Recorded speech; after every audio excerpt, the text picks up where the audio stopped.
अभी हम समझने की कोशिश कर रहे हैं कि मुझे बाइंग सेटअप क्या होता है हमारा, सेलिंग सेटअप क्या होता है हमारा। तो बाइंग सेटअप और सेलिंग सेटअप के लिए अभी हम स्ट्रॉन्ग ट्रेड की बात तो नहीं कर रहे हैं, लेकिन खाली एक सेटअप की बात करें और सेटअप को समझने की कोशिश करेंगे तो हम ये एक बात देखते हैं कि जब मैं बाइक की साइड जा रहा हूँ तो मुझे एक बात नोटिस करनी चाहिए और एक बात बहुत क्लियर होनी चाहिए, वो ये है कि बेयर्स शुड बी डिफिटेड। यानी कि बेयर जितने भी है, जो भी बेयर्स लास्ट बेरिश मूवमेंट जो हुआ रहेगा, अब वो लास्ट बेरिश मूवमेंट एक कैंडल का हो सकता है या चार कैंडल का हो सकता है, वो अलग अलग बात है। जैसे यहाँ पर बेरिश मूवमेंट जो आखिरी बेरिश मूवमेंट था वो दो कैंडल का हुआ है, ठीक है। और उसी तरह से यहाँ पर अगर मैं बात करूँ तो ये बेरिश मूवमेंट सिर्फ एक कैंडल का हुआ, उसके बाद एक बुल आया, उसके बाद दो बेयर्स आए, उसके बाद ये सारे बुल्स आ गए। तो ये नहीं पता मुझे कि कितने कैंडल्स का बेरिश मूवमेंट है, वो एक कैंडल का हो सकता है, दो कैंडल का हो सकता है, चार कैंडल का हो सकता है। जैसे कि ये है मीडियम टाइम फ्रेम का रेजिस्टेंस। अब प्राइस यहाँ आके रेजिस्टेंस से नीचे जाएगी तो जाने के पहले उसको करना क्या पड़ेगा, ये जाने वाली है उसके पहले उसको क्या करना पड़ेगा, इस रेजिस्टेंस के पास आकर कम से कम इन बुल्स को, जो आखिरी बुलिश मूवमेंट हुआ था, अभी आखिरी मूवमेंट तो यही है। देखो पहले यहाँ से आया और ये बुल्स ने ऊपर आने की कोशिश की, उसके बाद बेयर्स नीचे लेकर जाने की कोशिश कर रहे थे, फिर बुल्स ऊपर लेके जाने की कोशिश कर रहे थे। दो बार अटेम्प्ट किया उन्होंने और वो इतना ही ऊपर लेके जा सकी। फिर बाद में बेयर्स ने कोशिश की इसके नीचे जाने की, फिर ये बेयर्स ने इसके साथ में नीचे जाने की कोशिश की। अब आप मुझे बताइए कि ये जब चल रहा है, बेयर बुल का जो पंगा चल रहा है, उस वक्त हमें क्या करना चाहिए? तो हम उस वक्त क्या देखते हैं और कैसे देखते हैं, क्या नोटिस करते हैं? तो हम ये देखते हैं कि जहां से मेरा ट्रेड सेटअप बन रहा है, अभी मैं ये नहीं बता रहा हूं कि यहां से मेरा कोई ट्रेड सेटअप बना था, लेकिन मैं आपको बता रहा हूं कि अगर मुझे ट्रेड देखना है, बेरिश ट्रेड देखना है, मैं फिर से एक बार बता रहा हूं क्योंकि मैं अभी रेजिस्टेंस की तरफ हूं, तो मैं बता रहा हूं कि अगर मैं यहां से कोई बेरिश ट्रेड देखने की कोशिश करूंगा तो मैं ये देखूंगा कि मैं ट्रेड में एंटर होने के पहले क्या आखिरी बार जो बुल ने मारने की कोशिश की थी, उन बुल्स को हमने क्लोजिंग बेसिस पर डिफीट किया है या नहीं। तो आप ये देखिए कि ये जो दो बुलिश मूवमेंट हुआ था उसका लो यहां पर है। अगर मैं लाइन से मार्क करके आपको बताने की कोशिश करूं तो इसका लो यहां पर है। तो इस लो के नीचे अगर बेयर ने क्लोज कर दिया तो इसका मतलब मैं ये कहूंगा कि बेयर्स ने बुल को डिफीट किया ऑन क्लोजिंग बेसिस।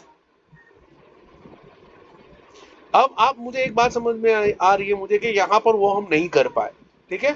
और फिर उसके बाद में ये एक कैंडल बन गई। अब ये एक कैंडल बन यानी फिर बुल्स ने ट्राई किया, कोशिश की ऊपर लेके जाने की, लेकिन बुल्स नहीं कर पाए और फिर एक बार बेयर ने उसको डिफीट कर दिया। तो कहना इसे कि ये particular after coming out from resistance, resistance से जब हम नीचे की तरफ जा रहे थे उस वक्त यहाँ पर पहली बार बुल्स को बेयर ने इस कैंडल में डिफीट किया है। यहाँ पर बेयर्स ने क्लोजिंग बेसिस पर बुल को हरा दिया और इसका पर्टिकुलर लो ये था बुल्स का, और उसके सामने ये बेयर ने उसको क्लोजिंग बेसिस पर हरा दिया और उसका लो यहाँ है। तो अगर जिस कैंडल ने, यानी कि मैं अगर मार्क करूं तो ये कैंडल, ठीक है,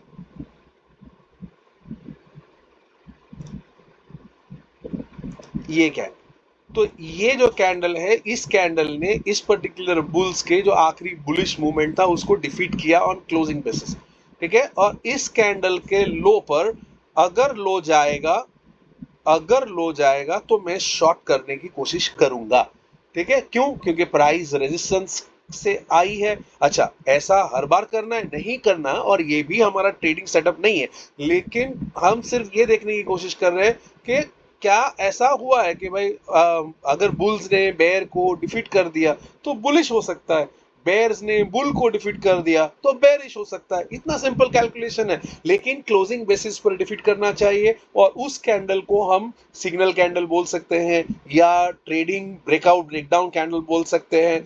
उसका हाई लो हमारे लिए ट्रिगर पॉइंट होता है। तो तीन अलग अलग बात होती है एक सेटअप को देखने के लिए।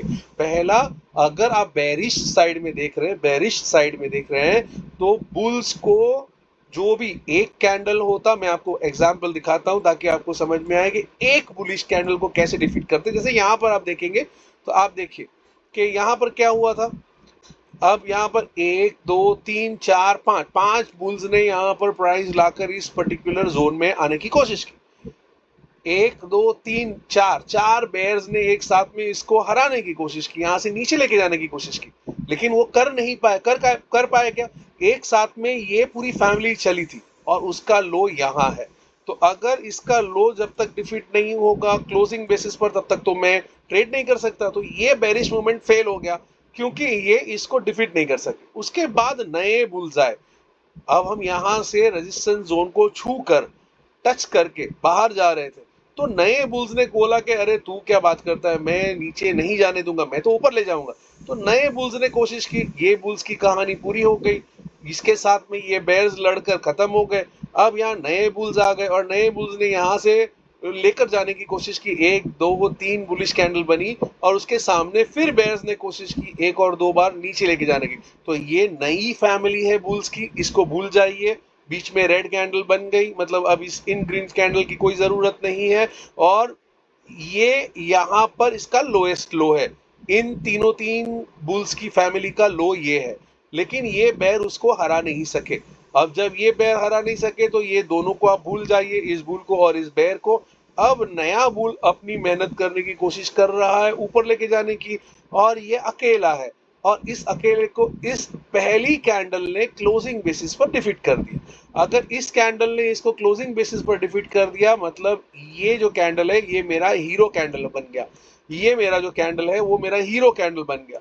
और ये इसको मैं बोलूंगा breakdown candle, entry breakdown candle. Entry breakdown candle का जो लो होता है, यानी कि इसका लो यहाँ है, तो इसके लो पर मैंने मेरा लिमिट ऑर्डर डाला है कि अगर मेरा यहाँ पर इसका लो जाएगा तो मैं शॉर्ट ले सकता हूँ। उम्मीद करता हूँ कि आपको यहाँ पर समझ में आया होगा कि सिंगल कैंडल या मल्टीपल कैंडल को कैसे डिफीट करते हैं। हम एक बुलिश एग्जांपल लेकर देखने की कोशिश करते हैं, जैसे यहाँ पर आप देखिए, और मल्टीपल कैंडल को डिफीट करने की कोशिश करते हैं, मतलब आपको समझ में आया। Okay, this was another example. आप ये देखिए यहाँ क्या हुआ कि यहाँ पर ये सपोर्ट था हमारा, ये आप देखिए PRZ बेरिश LTF था, ये LTF रेजिस्टेंस था। ये सब स्टोरी बनने के बाद में यहाँ पर आ गया, तो ये जो कलर दिख रहा है, ये दिख रहा है मुझे कि ये PRZ बुलिश है और यहाँ पर LTF सपोर्ट है, PRZ बुलिश LTF है। तो यानी 1 2 3 काफी कुछ है यहाँ पर और ये अच्छा सपोर्ट है। अब अगर इफ एट ऑल मैं यहाँ से ऊपर जाने की कोशिश कर रहा होता, या मैं लॉन्ग ट्रेड देखने की कोशिश कर रहा होता, या मुझे ट्रेड करना है, तो बेयर बुल की फाइट में बुल्स जीतना चाहिए। अगर बुल जीत जाएगा तो मैं ट्रेड लूंगा, अदरवाइज मैं नहीं लूंगा।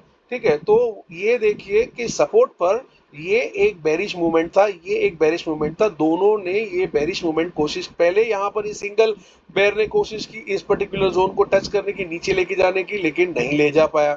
एक बुल ने कोशिश की इसको डिफीट करने की, नहीं कर पाया ऑन क्लोजिंग बेसिस।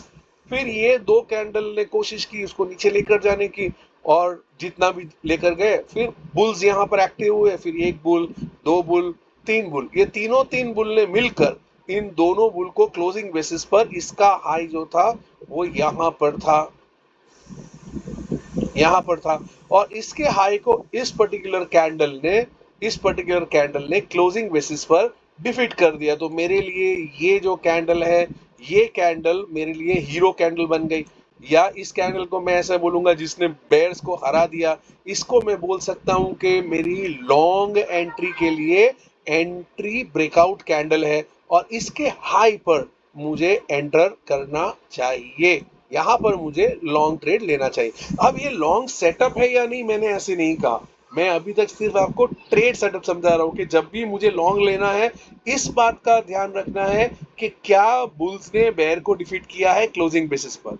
अगर मुझे शॉर्ट ट्रेड लेना है तो इस बात का ध्यान रखना है मुझे कि क्या बेयर्स ने बुल को डिफीट किया है क्लोजिंग बेसिस पर। अगर मैं ये शॉर्ट ट्रेड लेना चाहता, अगर हायर टाइम फ्रेम का रेजिस्टेंस क्रिएट हुआ है, आप ये देखिए, ये जो है ये मैजेंडा कलर का मतलब हायर टाइम फ्रेम का रेजिस्टेंस है, आपको कहीं पर लिखा हुआ दिखेगा।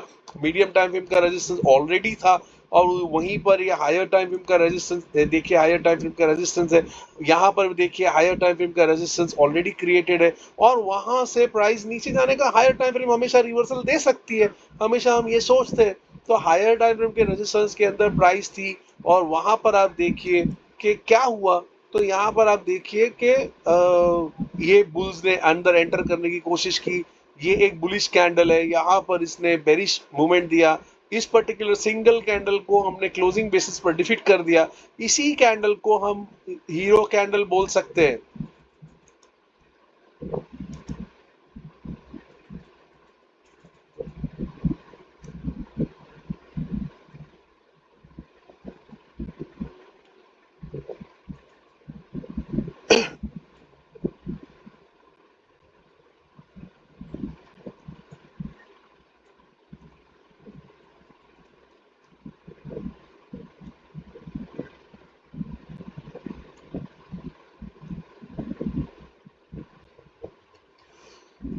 इसी कैंडल को हम हीरो कैंडल बोल सकते हैं और इस कैंडल को बोल सकते हैं कि ये जो कैंडल है ये मेरे, क्योंकि हम शॉर्ट कर रहे हैं तो हम ऐसा बोलेंगे कि एंट्री ब्रेकडाउन कैंडल।